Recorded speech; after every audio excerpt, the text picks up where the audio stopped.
B. Mandamientos al llegar. Serie Jesucristo y el discipulado. Una vez que hemos empezado a obedecer a Jesucristo en predicar el Evangelio a donde Él o con quienes Él nos haya enviado, comenzando con los que tenemos en nuestra Jerusalén, es necesario saber qué hacer cuando vamos a empezar en un lugar nuevo o desconocido. Es importante conocer el método de Jesús y adoptarlo, ya que tiene resultados muy efectivos a largo plazo. En cualquier pueblo o aldea donde entren, busquen a alguien que merezca recibirlos y quédense en su casa hasta que se vayan de ese lugar. Supongamos un escenario típico. Una persona recibió a Cristo hace un año y desde entonces está siendo discipulada conforme a lo que enseñó Jesucristo y está aprendiendo a guardar todas las cosas que Jesús mandó a sus discípulos.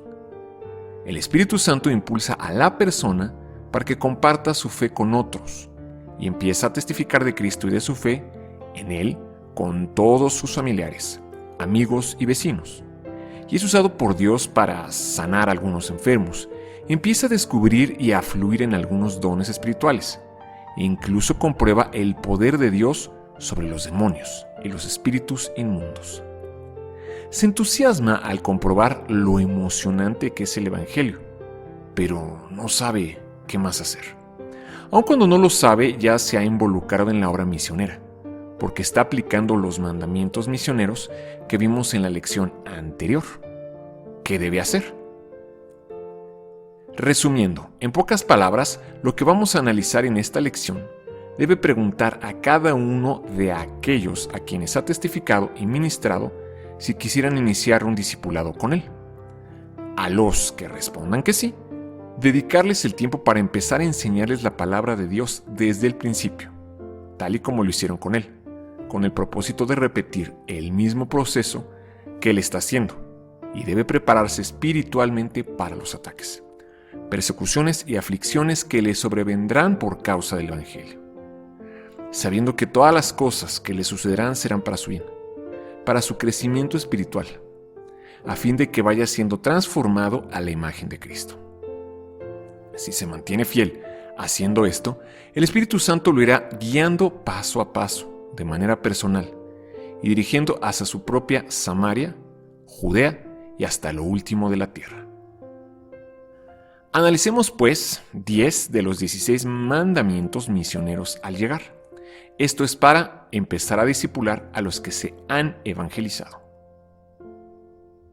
Primero, infórmense quién es digno en la ciudad para hospedarse allí. Mateo 10:11, 1 de Corintios 5, del 9 al 12 y Lucas 19, del 5 al 8. En cualquier pueblo o aldea donde entren, busquen a alguien que merezca recibirlos y quédense en su casa hasta que se vayan de ese lugar. Cuando les escribí anteriormente, les dije que no se relacionaran con personas que se entregan al pecado sexual. Pero no me refería a los incrédulos que se entregan al pecado sexual, o son avaros, o estafadores, o rinden culto a ídolos.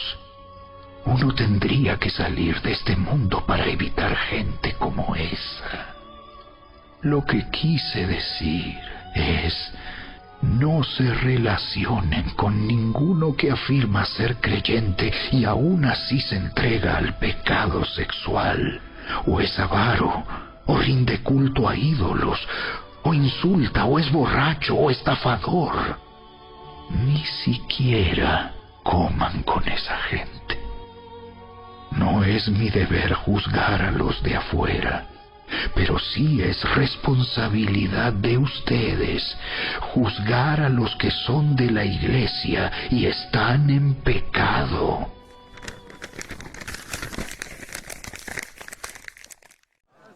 Llegando al lugar, Jesús miró hacia arriba y le dijo: Zaqueo, baja enseguida, tengo que quedarme hoy en tu casa. Así que se apresuró a bajar y muy contento recibió a Jesús en su casa. Al ver esto, todos empezaron a murmurar: ha ido a hospedarse con un pecador. Pero Zaqueo dijo resueltamente: mira, Señor, ahora mismo voy a dar a los pobres la mitad de mis bienes, y si en algo he defraudado a alguien, le devolveré 4 veces la cantidad que sea. Cuando Jesús entró en Jericó, se hospedó en casa del publicano Zaqueo, que se había enriquecido a costa de oprimir al pueblo. ¿Por qué se hospedó Jesús en su casa entonces? Porque a los ojos de Dios era digno, porque anhelaba con todo su corazón conocer a Jesús y escuchar su palabra. Eso es lo que hace digna a una persona, sin importar su trasfondo o su conducta. Eso es lo que debemos buscar. ¿Cómo nos informamos quién es digno en el lugar donde Dios nos mande? Primero que nada, tenemos que definir lo que significa digno desde la perspectiva de Jesús. La palabra digno significa alguien que es merecedor de lo que se expresa, por ejemplo, digno de alabanza. Digno también significa alguien que se corresponde, que está en consonancia o guarda proporción con las cualidades o méritos de cierta persona o cosa. Por ejemplo, un festejo digno del lugar en que nos hallamos. La palabra en griego para digno es axio y significa merecedor, comparable o apropiado.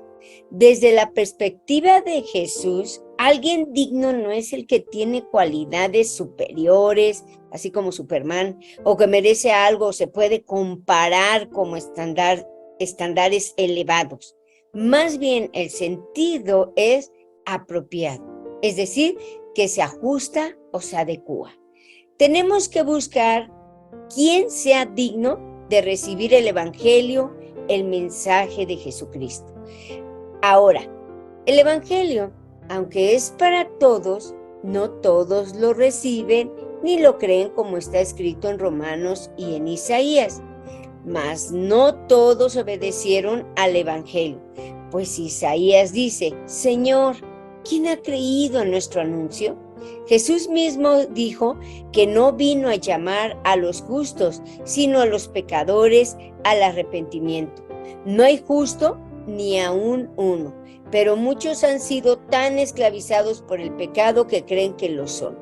Y se ensañan a sí mismos pensando y declarando que no son pecadores, y con eso demuestran que no están en la verdad. El Evangelio es para los pecadores, para los que reconocen su necesidad de Dios. El Evangelio es poder de Dios para salvación a todo aquel que cree. Pero, ¿cómo podrá creer alguien que piensa que no es pecado? Quien se cree justo no necesita un Salvador. Solo aquellos que saben que están perdidos y que son pecadores necesitan un Salvador, porque Jesús vino a salvarnos de nuestros pecados.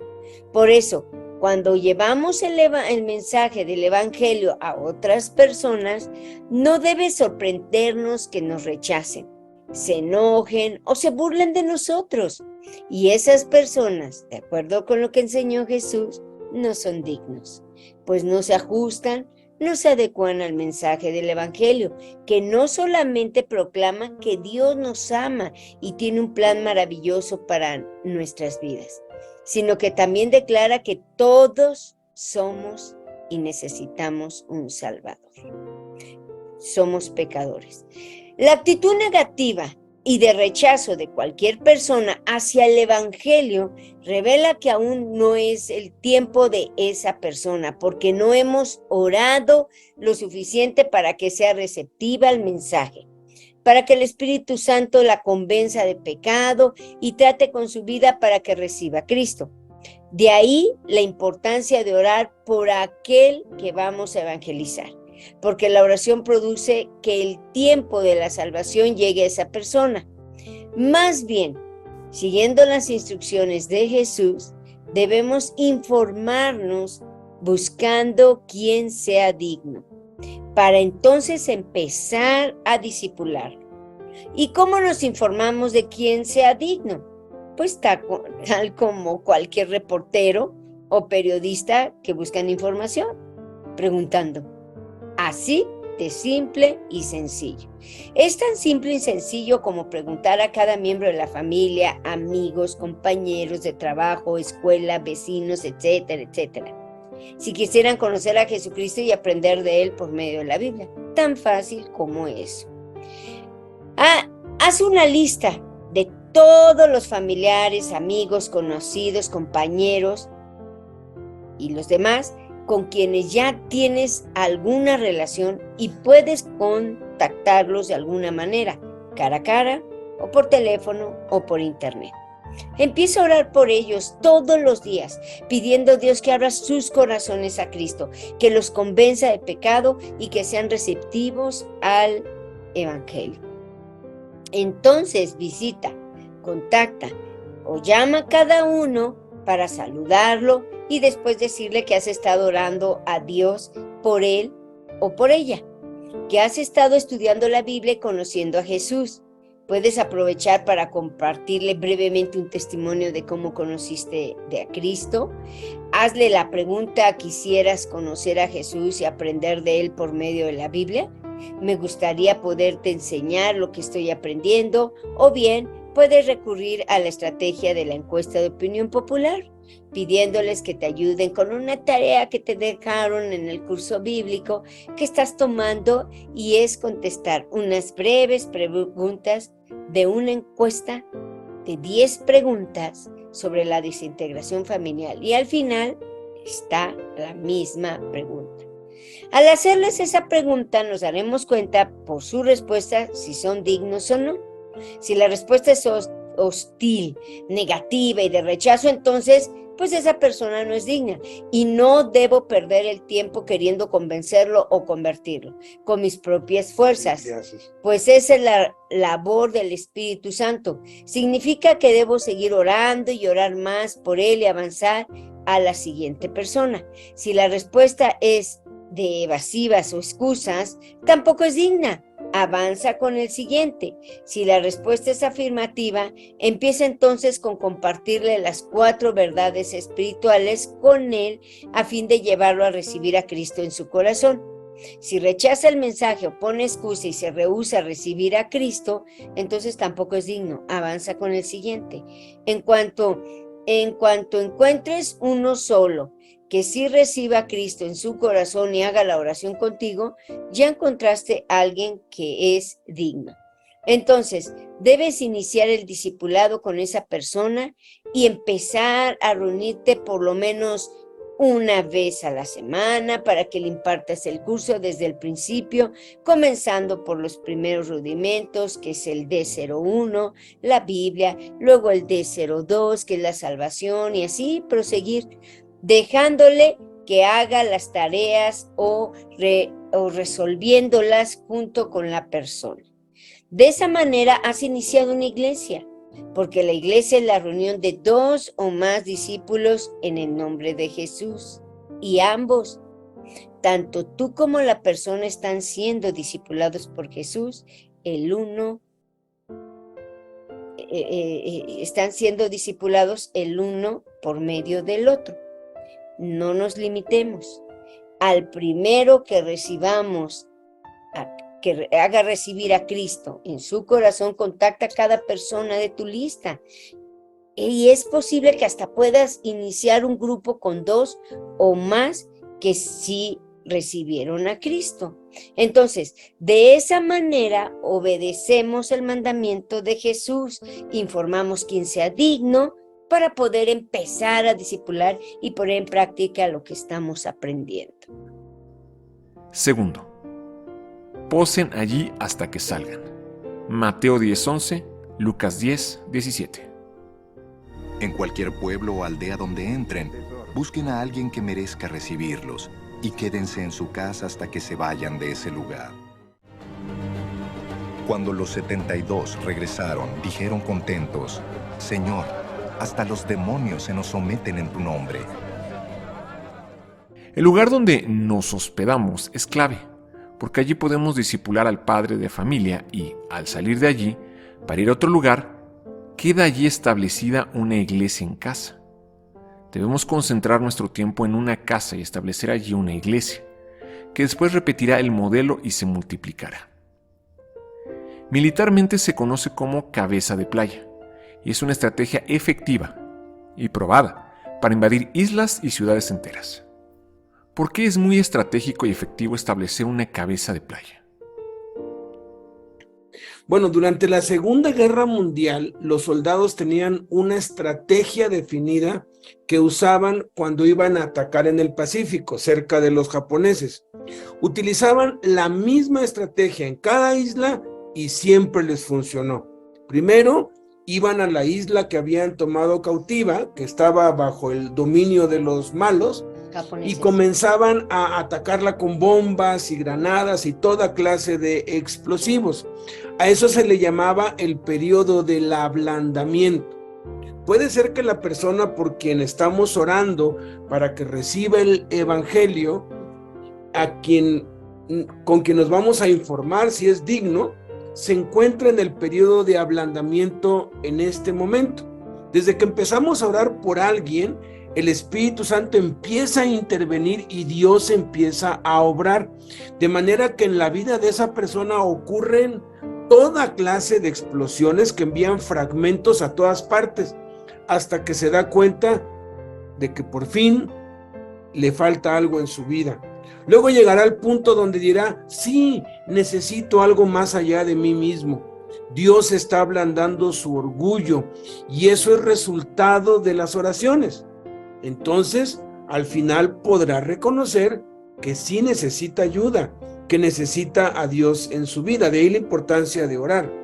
En la segunda fase, los soldados llegaban a la isla y establecían lo que se conoce como cabeza de playa, quizás solamente 180 metros de largo y de ancho. No querían más, solo tener una presencia en la isla. Cuando habían establecido la cabeza de playa, ¿habían conquistado la isla completamente? No, solamente habían entrado a ella. De ahí la importancia de procurar que la gente reciba a Cristo, porque esa es la cabeza de playa. Desde allí comenzaban a pelear. Algunas veces se movían 100 metros hacia adelante y algunas veces eran forzados a retroceder. Otras veces ganaban la batalla y otras veces la perdían, pero todos sabían que una vez que habían establecido una cabeza de playa en la isla, la conquista era inevitable, era solo cuestión de tiempo. Y en toda la historia de la Segunda Guerra Mundial, una vez que los soldados hubieron aterrizado y establecido una cabeza de playa, nunca perdieron una isla. Solamente fue cuestión de tiempo que la isla fuera completamente conquistada. Cuando nos hemos informado de una persona si es digna, después de haber orado por ella y por fin recibe a Cristo, lo que sucede es que Dios ha establecido en su vida una cabeza de playa, ha recibido a Cristo.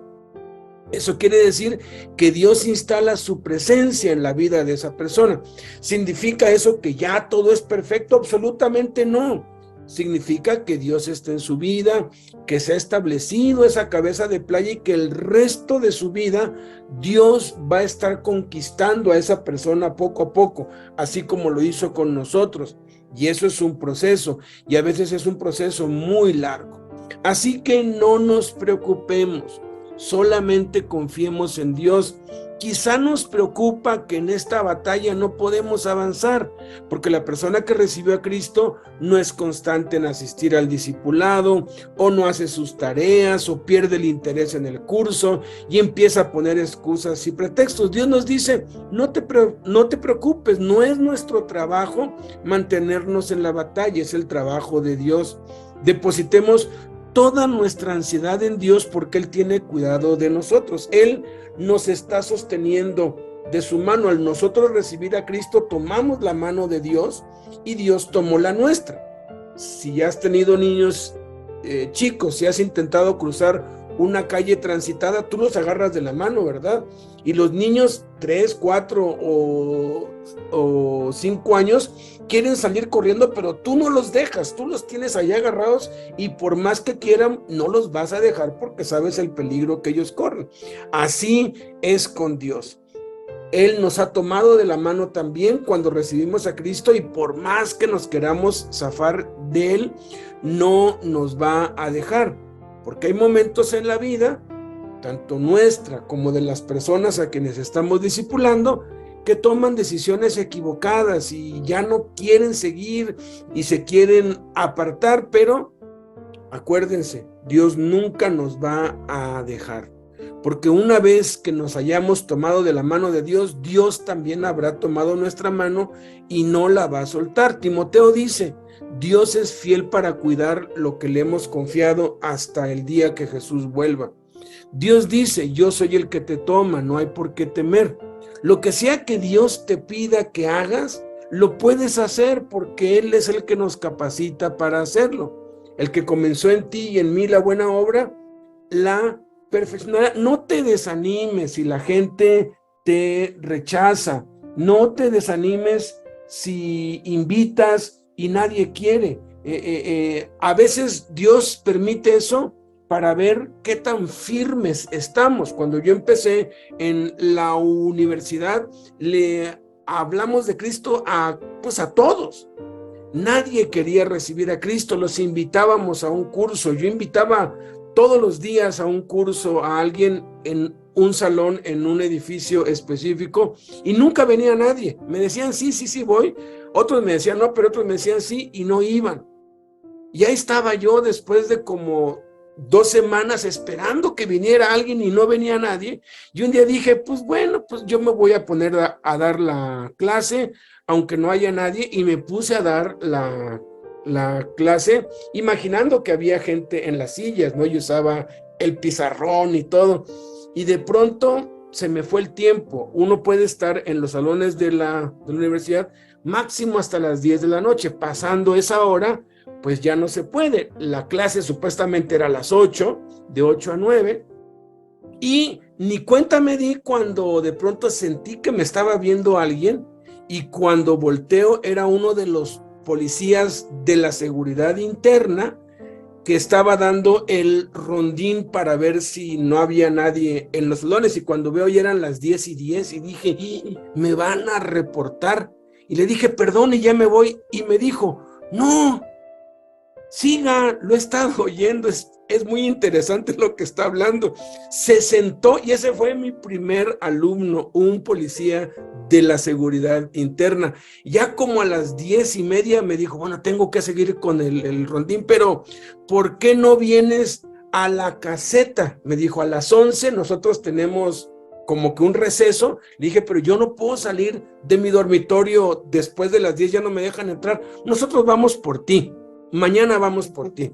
Total que no fue al otro día, sino al otro, porque era un día sí, un día no, y cuando me hablan, dije, ¿qué pasó? Ya se me había olvidado, era este poli en su bocho, y ya me llevó, y en la caseta estaba el comandante y otros 4, oye, que la Biblia, y que no sé qué, y empecé un grupo con los guardias de seguridad, y bueno, después en la cárcel pasó igual. Nunca podía acabar un curso. Empezaba un curso con 5 o 6 y acababa con 5 o 6, pero diferentes. Y estaba yo estancado. Y me dijo Jaime, lo que Dios quiere es ver qué tan fiel eres tú.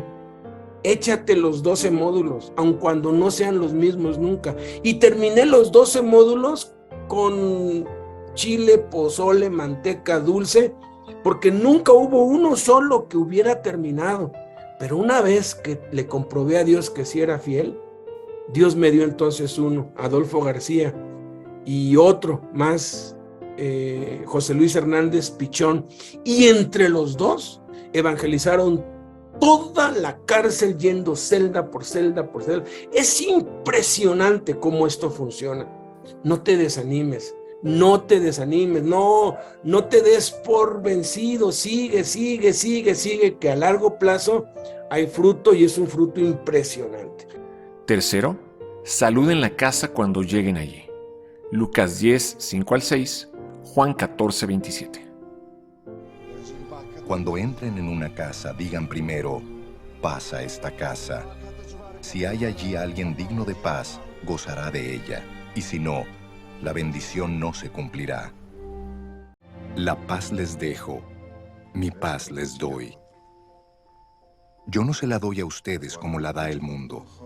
No se angustien, ni se acobarden. Debemos ser amables, corteses y saludar dejando nuestra paz. Aquí debemos usar el discernimiento espiritual y percibir si nuestra paz se queda allí o regresó a nosotros.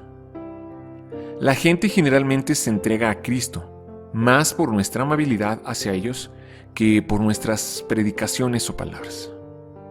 Cuarto, sacudan el polvo de sus pies si no lo reciben. Mateo 10, 14 al 15, Juan 15, 20.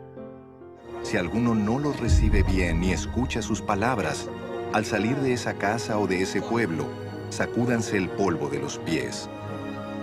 Les aseguro que en el día del juicio, el castigo para Sodoma y Gomorra será más tolerable que para ese pueblo. Recuerden lo que les dije. Ningún siervo es más que su amo. Si a mí me han perseguido, también a ustedes los perseguirán. Si han obedecido mis enseñanzas, también obedecerán las de ustedes.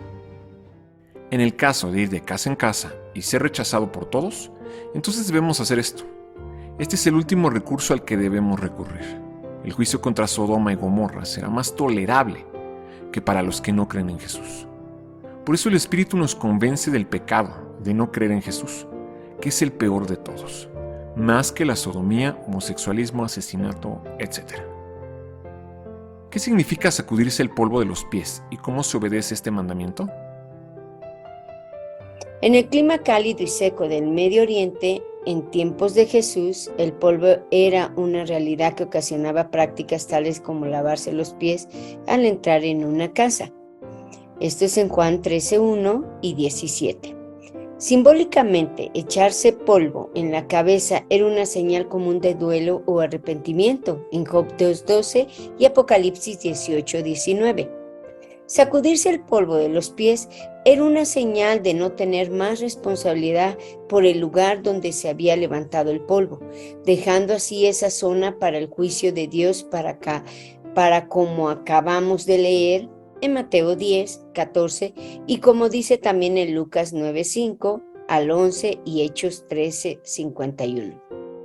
El mandamiento de Jesús sobre el marcharse sacudiéndose el polvo de los pies cuando no seamos recibidos debía servir para hacer entender a la gente que este pueblo, que los apóstoles no habían ido por interés para sacarles dinero u otras cosas, que más aún no querían llevarse ni siquiera su polvo, habían acudido por su salvación y rechazándoles se privaban a sí mismos del mayor bien del mundo. Sacudirse el polvo de los pies era una expresión idiomática que todos entendían bien en ese tiempo. Era una forma de expresar con un gesto que la buena noticia que están llamando a proclamar sus enviados puede ser rechazada en determinados ambientes, pero no por ello deben ellos desanimarse en su trabajo. Por el contrario, deben buscar otros horizontes con nuevos ánimos y dejando atrás todo lo que les impida proseguir con su misión. Quienes no reciban el mensaje de salvación serán como que los que dejan pasar la oportunidad sin aprovecharla. Los que pierden son ellos, no los que somos rechazados. Otro de los significados de sacudirse el polvo de los pies para la gente de este tiempo era romper relaciones, pero sin guardar odio. Hay mucho campo abierto, hay mucha mies por delante. El sentido del fracaso debe ser algo extraño para los enviados. Se trata de dejar asentado, testimoniado, el rechazado de quienes no quieren tener nada que ver con la predicación del Evangelio. Por eso los predicadores deberán alejarse de ellos, dejando claro que no son esas personas con las que no están en comunión. De este modo, resplandece la fuerza del Evangelio, que no es una cuestión cualquiera, opinable y discutible, que no es algo que se pueda aceptar o rechazar como cualquier otra opinión. La predicación del Evangelio exige adhesión y por ello, ante un eventual rechazo, no debemos insistir ni mendigar pacientemente simpatías. El Evangelio es un don que sitúa a los hombres ante una decisión ineludible. El sacudir el polvo de los pies significaría el día de hoy que no se debe aceptar humilde y sumisamente, entre comillas, el rechazo abierto al mensaje del Evangelio, sino que deben exteriorar el hecho de que han sido despreciados, haciendo evidente la ruptura de la comunión que se ha producido. También que subrayar el hecho de que los que no han querido escuchar se han perdido lo más importante para sus vidas. Este tal vez sea el último recurso que sacuda las conciencias de los que rechazan para que consideren y se arrepientan y crean. Sin embargo, al rechazar abiertamente el Evangelio, sacudir el polvo de los pies es un testimonio de condena ligado al juicio final. El rechazo a los mensajeros es un rechazo a Jesús, como él mismo dijo: el que lo recibe, me recibe a mí; el que lo rechaza, me rechaza a mí. Por eso, el Espíritu Santo, profetizando acerca de la segunda venida de Cristo en 2 de Tesalonicenses, refiriéndose a aquellos que rechazan abiertamente el Evangelio.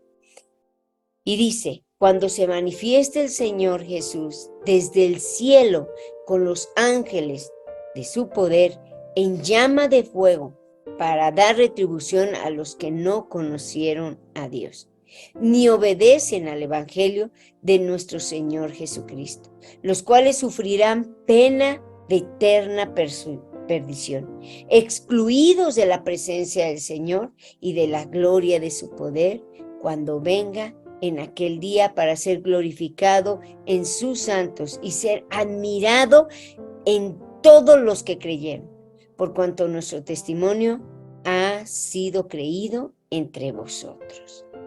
Jesús nos dice que si no es recibido el Evangelio, sacudamos el polvo de nuestros pies y no vayamos, y nos vayamos, y es claro que no quiere que obliguemos a nadie a aceptar el mensaje o que usemos amenazas, falsas promesas. Esta expresión también se utiliza en el sentido de que el enviado debe saber bien claro que ha cumplido con su deber de predicar, aunque los oyentes no hayan cumplido con el deber de seguir el camino del predicador, lo que se predicó. Sacudirse el polvo significa, pues, que se rompen las relaciones, aunque sin guardar malos recuerdos. La fe se propone y no debe imponerse. En adelante, la responsabilidad no es de los que han dado el mensaje, sino de los que no lo han aceptado. Sacudir el polvo de sus pies no es, pues, ningún tipo de venganza que los discípulos deberían tomar después de que una ciudad se negara a oír el mensaje de Jesús. Bueno, que lo hicieron, porque dijeron: caiga el fuego, ¿no? Ya estaban dispuestos. Una actitud así no estaría de acuerdo con el ejemplo de Jesús, que nos enseña a caminar una milla extra, a dar la otra mejilla e incluso amar a nuestros enemigos. Lo que Jesús quería decir a sus discípulos y a nosotros con la expresión sacudirnos el polvo de los pies era que se deshicieran de la carga emocional negativa que el rechazo les podía haber causado y que dejaran en la propia ciudad todo sentimiento, rencor, ira, resentimiento causado por la experiencia hostil. Sacudirse el polvo de los pies era la orden, dejar en aquella etapa, dejar atrás aquello que podía impedir avanzar. El polvo de un camino hostil debería quedar en el camino hostil.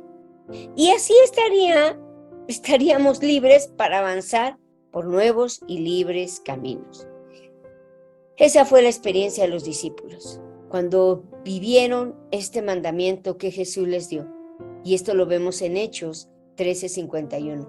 Pablo y Bernabé se sacudieron el polvo de los pies de la ciudad que los rechazó. Pero en el siguiente versículo, fíjense, dice, después de haber sido, obedientes y dejado atrás, ¿no?, aquellas experiencias dolorosas, y ya en un nuevo lugar, Iconio, se dice así, los discípulos estaban llenos de gozo y del Espíritu Santo. Y a continuación, siguieron llevando el evangelio a muchos más lugares. Ese es el sentido, pues, de la expresión sacudirse del polvo de los pies. Entonces, el informarnos quien sea digno para discipularlo, es importantísimo discernir quienes rechazan abiertamente el evangelio y quienes solamente ponen pretexto o evasivas, porque aún no ha llegado el tiempo de ellos o no hemos orado lo suficiente. Quien rechaza abiertamente el evangelio lo dirá cínica y desvergonzadamente. Incluso se burlará o será sarcástico y nos dirá que no quiere saber nada de Dios, ni de la Biblia, ni de Cristo, y será muy franco con nosotros. Es entonces cuando debemos también ser francos y decirle que no le volveremos a hablar de Cristo y que es importante que sepa que a quien está rechazando es a Jesús mismo, sin ser generoso ni descortés. Grosero. Pero también pueden ser, pero si se pone excusas y se disculpa y no sabe cómo decirnos que no quiere ahora, entonces ponernos a su disposición y decirles que estamos a sus órdenes y que en cuanto quiera, con mucho gusto, podemos empezar a tomar los cursos. El Espíritu Santo nos da discernimiento respecto a todo esto y cuándo y cómo obedecer este mandamiento de sacudirnos el polvo de nuestros pies. A veces simplemente bastará guardar silencio y dejarlo todo en manos de Dios y seguir adelante sin remordimientos ni malos recuerdos. Y otras veces el Espíritu nos impulsará a declarar las consecuencias de la terrible osadía de rechazar el mensaje más importante que jamás podremos recibir y que tiene consecuencias eternas. Que Dios nos guíe a cada uno en este aspecto. Por ejemplo, cuando hemos ido a áreas nuevas, cuando entramos al área de máxima seguridad, hay en cada zona hay 12 celdas. Entonces lo que hacíamos era ir celda por celda. Hola, buenas tardes, chicos. Miren, vamos a empezar a venir a dar unos cursos de la Biblia sobre Cristo. ¿Les gustaría que pues aquí unos 15, 20 minutos impartiéramos el curso? De pronto todos estaban ahí, no, hermano, gracias, luego, ok. En la celda 1 dijeron luego. En la celda 2 igual, en la celda 3, sí, hermano, claro, gracias a Dios, hemos estado orando, por fin llegan, ok. En la celda 4, no queremos saber nada de eso, hipócritas y mentirosos, ok. La celda 4 le poníamos un tache y así nos íbamos. La siguiente semana, de las 12 celdas, 2 habían dicho que sí, 3 habían dicho, no, lárguense de aquí, y las otras habían dicho luego. Entonces pasábamos a las que nos habían dicho luego, oigan, si quieren esta vez, no, hermano, luego, ok. Y íbamos y nos concentrábamos en las que sí nos habían dicho que sí. Esto es de verdad lo que debemos hacer. Quinto, sean prudentes como serpientes y sencillos como palomas. Mateo 10:16, Lucas 10:8. Los envío como ovejas en medio de lobos. Por tanto, sean astutos como serpientes y sencillos como palomas. Pues bien, el patrón elogió al administrador de riquezas mundanas por haber actuado con astucia. Es que los de este mundo, en su trato con los que son como ellos, son más astutos que los que han recibido la luz. Es muy triste ver que la gente del mundo es más sagaz que los hijos de Dios. Debemos estar alertas de usar del colmillo como la serpiente. Esto implica que vamos a poner todo lo que esté de nuestra parte para ganar a las personas para Cristo y acomodarnos y ajustarnos a ellos sin diluir el evangelio ni practicar el pecado. Debemos ser discretos como la paloma. Esto implica que negarnos completamente al chisme, a la crítica, a las murmuraciones, para no dañar así la obra de Dios, y que lo que nos cuenten y los errores que veamos los guardaremos en nuestro corazón y los llevaremos en oración siempre a Dios. También implica llevar una vida modesta, sin ostentar ni llamar la atención, sino viviendo en el término medio. Sexto, guárdense de los hombres. Mateo 10:17, Hechos 17:5, Segunda de Tesalonicenses 3:2. Tengan cuidado con la gente. Los entregarán a los tribunales y los azotarán en las sinagogas.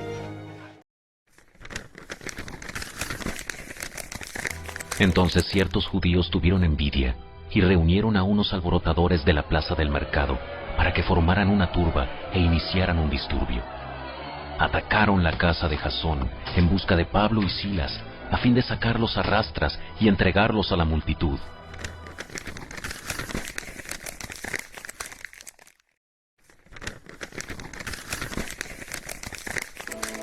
Oren también para que seamos rescatados de gente perversa y mala, porque no todos son creyentes.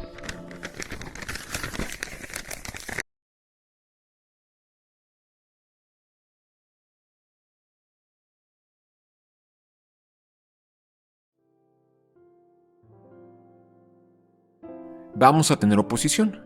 Cuando predicamos el Evangelio correctamente, solo hay dos reacciones: los que escuchan y creen, y los que persiguen y se molestan. Debemos estar preparados porque desde 1940 a la fecha han muerto más cristianos en el mundo por su fe que en todos los siglos del cristianismo. La persecución es una cruda realidad. Séptimo, no se preocupen por lo que han de hablar cuando sean entregados. Mateo 10, 18 al 20, Primera de Tesalonicenses 2, 1 y 2, 3 del 3 al 4. Por mi causa los llevarán ante gobernadores y reyes para dar testimonio a ellos y a los gentiles. Pero cuando los arresten, no se preocupen por lo que van a decir o cómo van a decirlo. En ese momento se les dará lo que han de decir, porque no serán ustedes los que hablen, sino que el Espíritu de su Padre hablará por medio de ustedes. Bien saben, amados hermanos, que nuestra visita a ustedes no fue un fracaso. Saben lo mal que nos trataron en Filipos y cuánto sufrimos allí justo antes de verlos a ustedes. Aún así, nuestro Dios nos dio el valor de anunciarles la buena noticia con valentía, a pesar de la gran oposición, y los ayudara a no ser perturbados por las dificultades que atravesaban. Pero ustedes saben que estamos destinados a pasar por tales dificultades.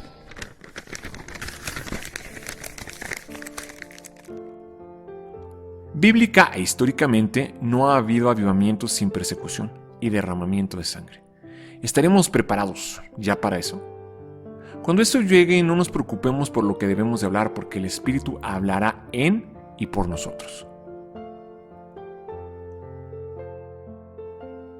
Octavo, cuando los persigan de una ciudad, huyan a la otra. Mateo 10:23.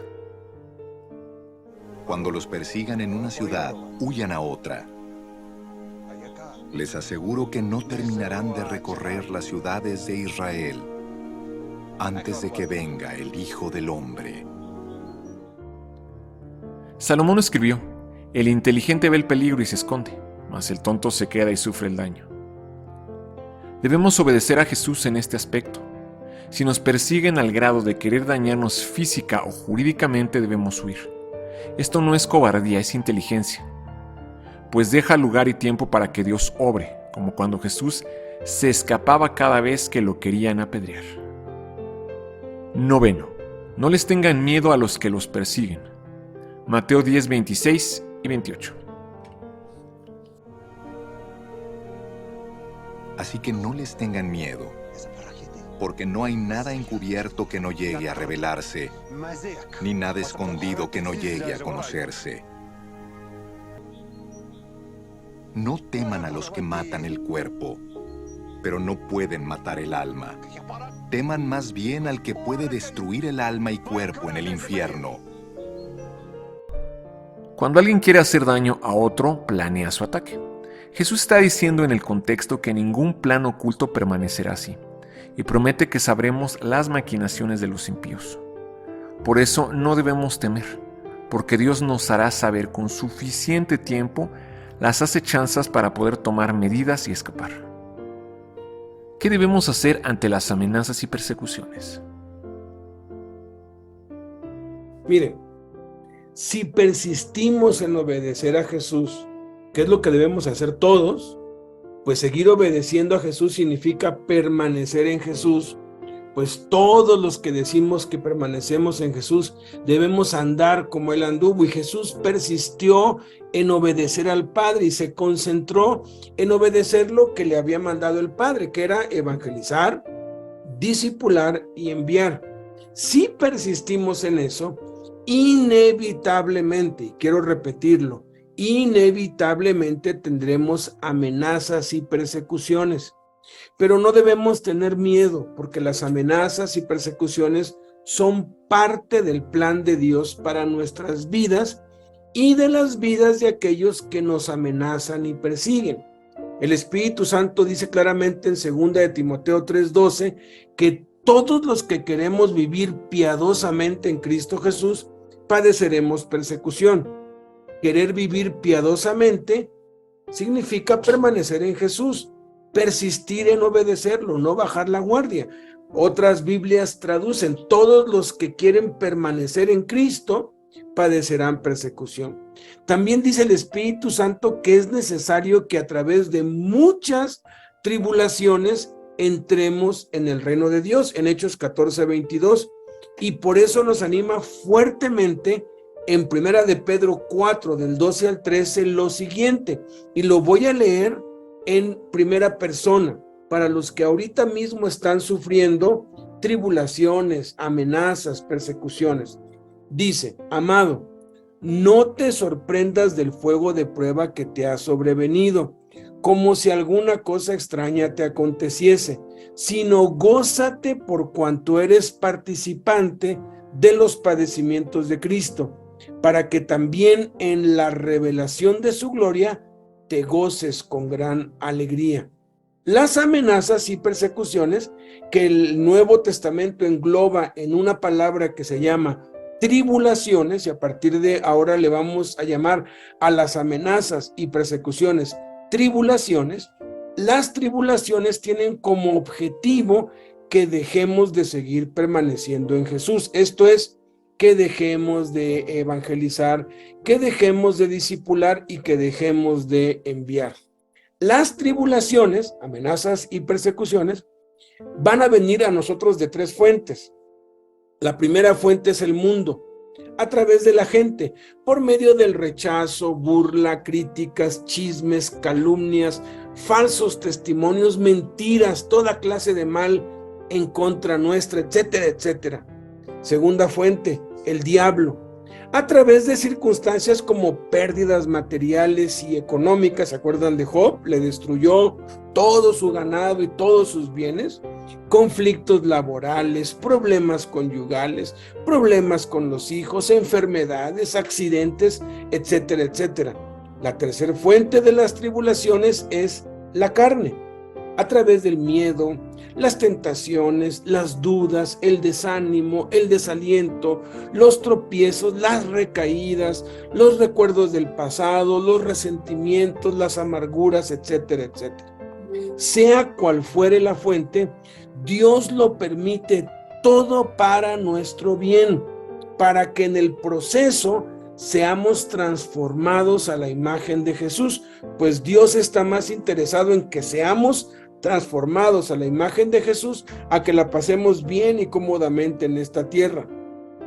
Por eso dice el Espíritu Santo en Romanos y Hebreos, escuchen bien, porque aquí están las cosas que debemos hacer cuando tengamos tribulaciones, cuando tengamos amenazas y persecuciones por causa de permanecer en Cristo. Dice: Nos gloriamos en las tribulaciones, sabiendo que la tribulación produce paciencia, y la paciencia prueba, y la prueba esperanza, y la esperanza no avergüenza, porque el amor de Dios ha sido derramado en nuestros corazones por el Espíritu Santo que nos fue dado.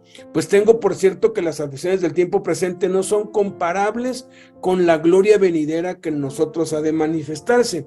Y sabemos que a los que aman a Dios todas las cosas les ayudan a bien, esto es, a los que conforme a su propósito somos llamados. Luego dice, no pierdan pues su confianza, que tiene grande recompensa, porque les es necesaria la paciencia para que habiendo hecho la voluntad de Dios obtengan la promesa. Porque aún un poquito y el que ha de venir vendrá y no tardará, mas el justo vivirá por fe, y si retrocediere no agradará a mi alma, dice Dios. Pero nosotros no somos de los que retroceden para perdición, sino de los que tienen fe para preservación del alma. ¿Qué debemos hacer pues ante las tribulaciones, ante las amenazas y las persecuciones? Lo primero que tenemos que hacer es gloriarnos, gozarnos ante cada tribulación. Gozarse no es reír y alegrarse, es saber que aunque estés llorando, esa tribulación tiene un propósito y que es para nuestro bien, y que Dios esté en control, como dicen los físico-culturistas y los deportistas, sin dolor no hay ganancia, es un dolor provechoso. Segundo, proseguir a pesar de la tribulación, no ceder, seguir obedeciendo a Jesús, sabiendo que todo lo que nos está pasando es para nuestro bien y el progreso del evangelio, y que es parte del plan de Dios. Esto es lo que significa someternos a Dios, resistir al diablo, y el diablo huirá de nosotros. Y tercer cosa, esperar por completo la recompensa de Dios, no desmayar. Muchos se desaniman porque no ven que mejoren las cosas, pues a veces se empeoran y van de mal en peor, pero solo es cuestión de esperar un poco más. Miren, al final Dios siempre arregla todo y nos da la victoria, pero los que se desalientan y dejan de permanecer en Cristo, también se les arregla, porque Dios es fiel aunque seamos infieles, pero ya no disfrutan de la victoria. Dios nos ha prometido la victoria y Él no ha perdido nunca, así que sigamos adelante y no nos desanimemos a pesar de las pruebas que nos están viniendo o que nos sobrevendrán. 10. Digan en público lo que les digo en secreto. Mateo 10:27. Lo que les digo en la oscuridad, díganlo ustedes a plena luz. Lo que se les susurra al oído, proclámenlo desde las azoteas. Salomón dijo, Dios habita en la oscuridad. Esa oscuridad o tinieblas es el lugar secreto de Dios. David escribió, la comunión íntima de Dios es con los que le temen, y ellos harán conocer su pacto. Dios nos habla en lo secreto para que nosotros lo anunciemos a la luz, a los 4 vientos. Veamos por último el video con los 16 mandamientos misioneros al llegar, al estar discipulando a otros. Mandamientos misioneros al llegar. En cualquier pueblo o aldea donde entren, busquen a alguien que merezca recibirlos y quédense en su casa hasta que se vayan de ese lugar. Al entrar digan, paz a esta casa. Cuando entren en un pueblo y los reciban, coman lo que les sirvan. Si alguno no los recibe bien ni escucha sus palabras, al salir de esa casa o de ese pueblo, sacúdanse el polvo de los pies. Los envío como ovejas en medio de lobos. Por tanto, sean astutos como serpientes y sencillos como palomas. Tengan cuidado con la gente. Los entregarán a los tribunales y los azotarán en las sinagogas. Pero cuando los arresten, no se preocupen por lo que van a decir o cómo van a decirlo. En ese momento se les dará lo que han de decir. Cuando los persigan en una ciudad, huyan a otra. Les aseguro que no terminarán de recorrer las ciudades de Israel antes de que venga el Hijo del Hombre. Así que no les tengan miedo, porque no hay nada encubierto que no llegue a revelarse, ni nada escondido que no llegue a conocerse. Lo que les digo en la oscuridad, díganlo ustedes a plena luz. Lo que se les susurra al oído, proclámenlo desde las azoteas. No teman a los que matan el cuerpo, pero no pueden matar el alma. Teman más bien al que puede destruir el alma y cuerpo en el infierno. Así que no tengan miedo. Ustedes valen más que muchos gorriones.